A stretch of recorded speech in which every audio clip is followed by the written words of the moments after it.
Hello, I'm Tom Wilkinson, and welcome to the Thinking in English podcast, a podcast aimed at intermediate to advanced level English learners. Millions of people around the world are forced to flee their homes, abandon their belongings, and search for safety in countries far away from their own. However, there is a lot of confusion surrounding the rules, laws, and definitions of refugees and other similar people. So, in this episode of Thinking in English, let's try to answer questions like, who can be a refugee? What is the difference between a refugee, an asylum seeker, and a migrant? What protection are refugees entitled to receive? But first, why not follow the Thinking in English Instagram page, Thinking in English podcast, or the link is in the description, and check out our blog, thinkinginenglishpod, for all of the transcripts and some extra bonus content. Here is today's vocabulary list.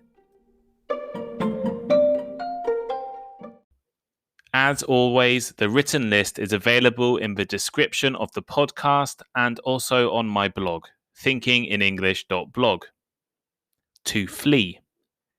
To flee. To flee means to escape by running, especially because of danger or fear. As in, the criminal fled from the police. To displace. To displace. This means to force someone to leave their home. For example, the construction of a new airport will displace a whole town. Well-founded. Well-founded. If something is well-founded, it is based on fact. For example, to qualify as a refugee, you need to prove you have a well-founded fear of persecution. To persecute. To persecute. To persecute means to treat someone unfairly or cruelly over a long period of time because of their race, their religion, political beliefs, or something similar. For example, his latest book is about the experience of being persecuted for his religion. To abandon. To abandon. This means to leave a place or a thing or a person, usually forever.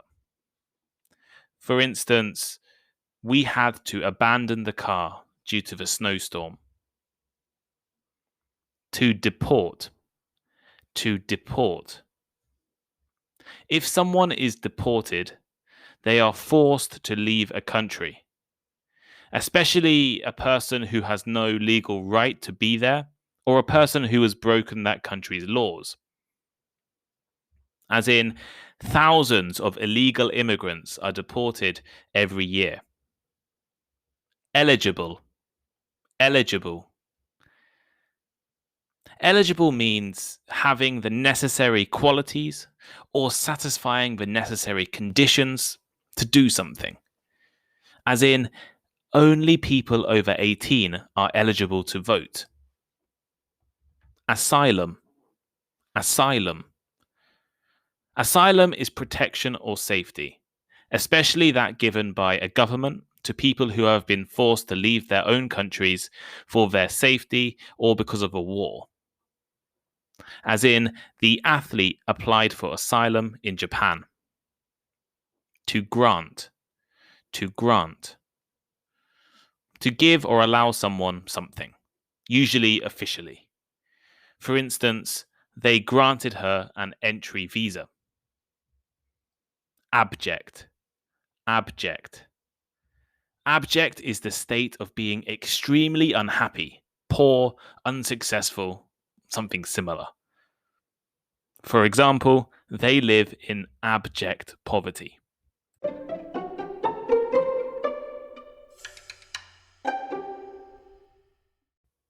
Since the beginning of June, I have been taking a class in international human rights law. As part of my class, I also had to enroll in a few free online training courses provided by the United Nations Human Rights Council, United Nations Women, and the European Union. One of the major topics covered in these classes and courses concerns refugees. You've probably heard the term refugee before. If you watch news on TV, read newspapers, or listen to populist politicians across Europe and America, you probably already have certain ideas and impressions about what a refugee is. In fact, there is a high chance that you may have met, become friends with, or even have family yourself who were, or still are, refugees. However, most people around the world don't really understand a lot of the issues or the reasons or law behind this area of human rights.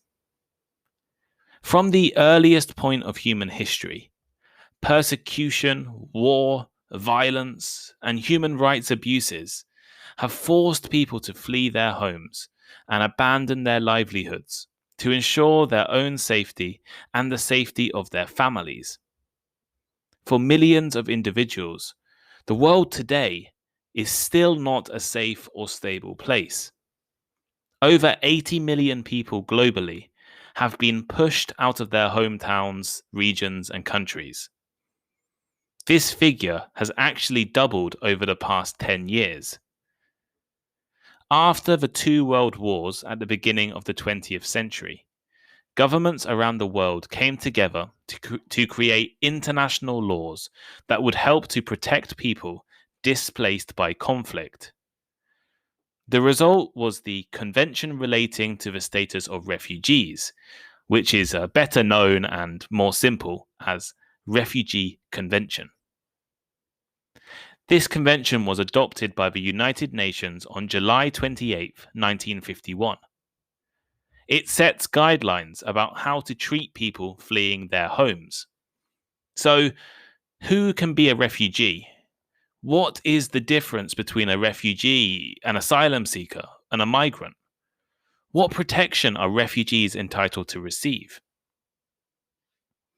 According to the Refugee Convention, a refugee is a person who is outside of their home country and has a well-founded fear of being persecuted for reasons of ethnicity, religion, nationality, membership in a particular social group or political opinion, and, importantly, is unable or unwilling to return home because they fear persecution. They are people who have fled war, conflict, violence, and persecution, and have crossed an international border to find safety in another country. Often, refugees must leave suddenly, which means abandoning their homes, their belongings, their clothes, jobs, family, and friends. However, not every person who claims to be a refugee is actually officially recognized as one. To be officially recognized as a refugee, an individual must apply in the country they fled to and be confirmed to meet all of the requirements by that government. Every member of the United Nations is bound by international law to protect the rights of refugees. The most important protection is known as the principle of non-refoulement. Now, this is a confusing name, and actually I don't really know how to pronounce the word. But the meaning is quite simple, so don't worry if that vocabulary confused you. Non-refoulement means that a country is banned, prohibited, not allowed to deport or move an individual to their home country if that person will be in danger or at risk there. Basically, you can't deport someone if they will be in danger at home. The Refugee Convention also guarantees other rights to refugees. Countries cannot punish refugees who arrive in their country. Cannot punish them for arriving, I guess. If they break a law, they can be punished. but they cannot be punished for traveling to the country, even if they travel illegally. Refugees also have rights to work, rights to housing, and rights to education in their host countries. Some people who have been granted refugee status are actually incredibly well known. Freddie Mercury, the lead singer of Queen, fled Zanzibar in the 1960s. Pop star Rita Ora arrived in the UK as a refugee from Kosovo as a baby. The world's most famous scientist, Albert Einstein, was a German Jewish refugee. Actress Rachel Weisz is the children of two refugees. And Hannah Arendt, one of the most influential philosophers of the last century, fled Germany as a child. Of those 80 million displaced people mentioned earlier, around 25 million are officially recognized as refugees. The majority, however, doesn't fit the refugee criteria. Remember, to be a refugee requires a well-founded fear of being persecuted for reasons of ethnicity, religion, nationality, membership in a particular social group, or political opinion. Ethnicity, religion, nationality, membership of a social group, or political opinion. That is it. People who flee their countries and seek refuge for other reasons are therefore not protected by the previously mentioned laws and are not eligible to be recognized as refugees. You can't be a refugee due to reasons of poverty. You can't be a refugee because you don't have a job, because the wages are low in your country, because of health reasons, or anything similar. However, this doesn't stop millions of people who do not qualify as refugees and probably never will from fleeing their homes for economic reasons and trying to apply for asylum abroad. In fact, there are currently around 4 million asylum seekers across the world.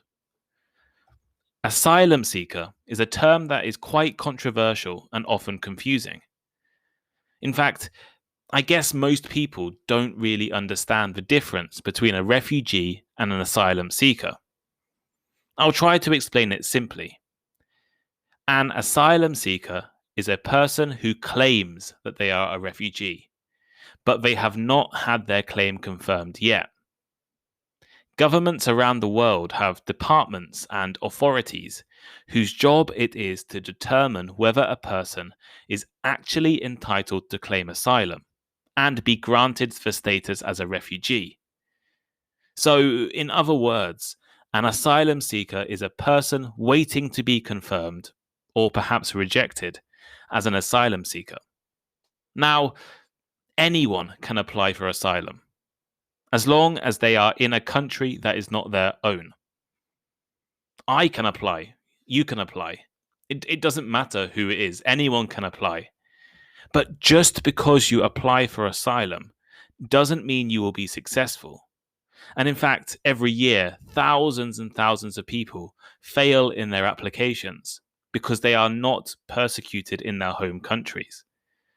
Yes, maybe their lives are not good, or they have health problems, or they fell out with their family, I guess. But these things don't necessarily mean that you're entitled to be a refugee. If an asylum seeker is unsuccessful in their application, asylum seekers may be sent back to their home countries. However, even if they are rejected as refugees, they may not be sent back if it is too dangerous. As I mentioned before, that principle of non-refoulement, the fact you can't deport someone if they're in danger, is not just for refugees, but it's for anyone. You cannot send someone back home if they're going to be killed or tortured when they arrive. Some countries also have strict rules about what asylum seekers can and can't do while they are waiting to be assessed. In my country, for example, asylum seekers are not allowed to work, even if that work is voluntary. In other countries, asylum seekers have to stay in camps and often are put into poor conditions. You might have noticed at the beginning of this episode, I mentioned 80 million displaced people. But if we add the figures for refugees and asylum seekers, that is only about 30 million. So who are the other 50 million people who are displaced, not living in their homes? Well, the majority of refugees around the world are actually still in their home country. These people are known as internally displaced people, or IDPs. Like other refugees, they are forced to flee their homes due to reasons outside of their own control. Often things like conflict, disease outbreaks, natural disasters, political problems, civil wars. However, they remain within the borders of their own country, and they are under the protection of their own government. Perhaps they move to a safer area or a different city, or a place that the government decides to put them. Although these people face the same difficulties and challenges as refugees, they are not granted the same rights under international law. They are not officially considered as refugees, and therefore the Refugee Convention does not apply to these people. Now, of course, they are still entitled to human rights, just as every individual around the world is, thanks to the Universal Declaration of Human Rights. However, some governments are unwilling or unable to help their citizens, especially if there are lots of people fleeing their homes at the same time. As the definition of refugee is quite narrow, charities and organizations have often argued for the category to be expanded and new reasons to be a refugee to be added. At the moment, people fleeing from natural disasters like earthquakes, tsunamis, hurricanes, typhoons, and volcanoes are excluded. And in the future, climate refugees are going to become increasingly common. Especially in the Pacific Islands, there are countries like Palau and Kiribati which are at severe risk from rising sea levels. What happens to people who are forced to leave their homes because of these reasons? They are definitely deserving of international protection, but they do not currently have the same privileges as refugees, and other countries do not need to take them in. In fact, there is very little enthusiasm for broadening the definition of refugee. Increasing numbers of asylum seekers, specifically asylum seekers who are not actually entitled to be refugees, has made countries and their populations across Europe and North America unhappy with the idea of more refugees. Although these people stand no chance of receiving refugee status, a final category it is important to mention are economic migrants. When we talk about leaving countries, we can split the different motivations or reasons into push and pull factors. Things that push or force you out of your home, or things that pull and attract you to your destination. For refugees, they are almost always pushed out of their homes.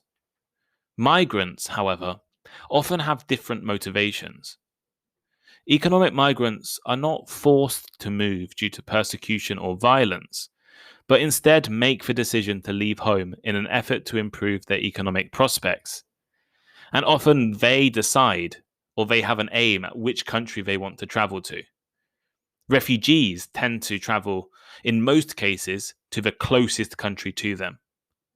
Of course, if you live in North America or Europe, you probably think that refugees always want to come to your country. I'm British. In the UK, everyone thinks that refugees want to come to the UK.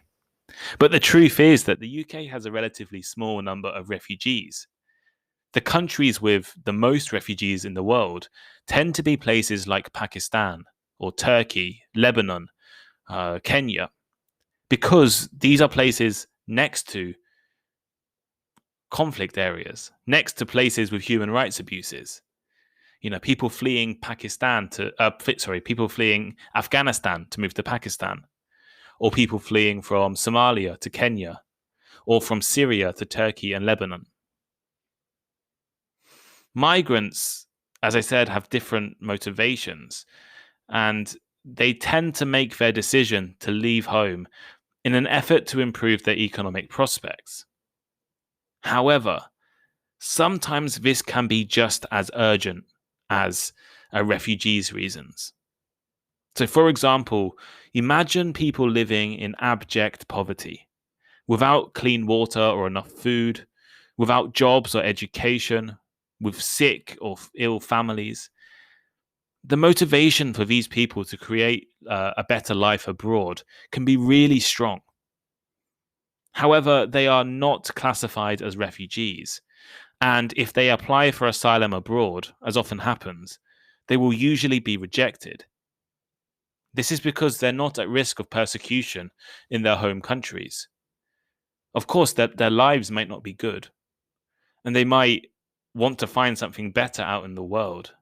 And there might be major problems in where they're from, but it's not persecution. Their government or the people in charge are not trying to actively kill them. The refugee and migrant crisis in Europe, which started around 6 or 7 years ago, saw thousands of people trying to travel to places like Germany and the UK. And while many were legitimate refugees and asylum seekers, especially from the conflict in Syria, amongst the people fleeing were economic migrants trying to find a better life in Europe. Legal migrants have many rights, as do refugees. However, illegal migrants and illegal economic migrants and failed asylum seekers are often a lot more vulnerable. So here is today's final thought. This episode has discussed some of the important ideas surrounding international human rights. In particular, I have tried to explain what a refugee is, what rights refugees are entitled to, and the differences between refugees, asylum seekers, and forced migrants. Whether a person is a refugee, an asylum seeker, an internally displaced person, an economic migrant, a failed asylum seeker, I guess, you should always remember that these individuals are often forced to flee their country because they have no choice. As a university student, I had the opportunity to work with refugees due to my role with a human rights charity. And many of the people I spoke with had experienced terrible things and would much rather be in their home country if possible. Remember, they often had to leave behind their friends and their families, their houses, their jobs, all of their belongings. They are fleeing from wars, conflicts, disasters, diseases, and persecution that they did not create. While politicians and newspapers and other people in the media and on social media and maybe even in the UK, maybe in the pub on a Friday night, blame refugees for various social problems, the vast majority work hard to build new lives in difficult circumstances. I think it's important to be empathetic, important to be kind, and important to try to understand other people's situations.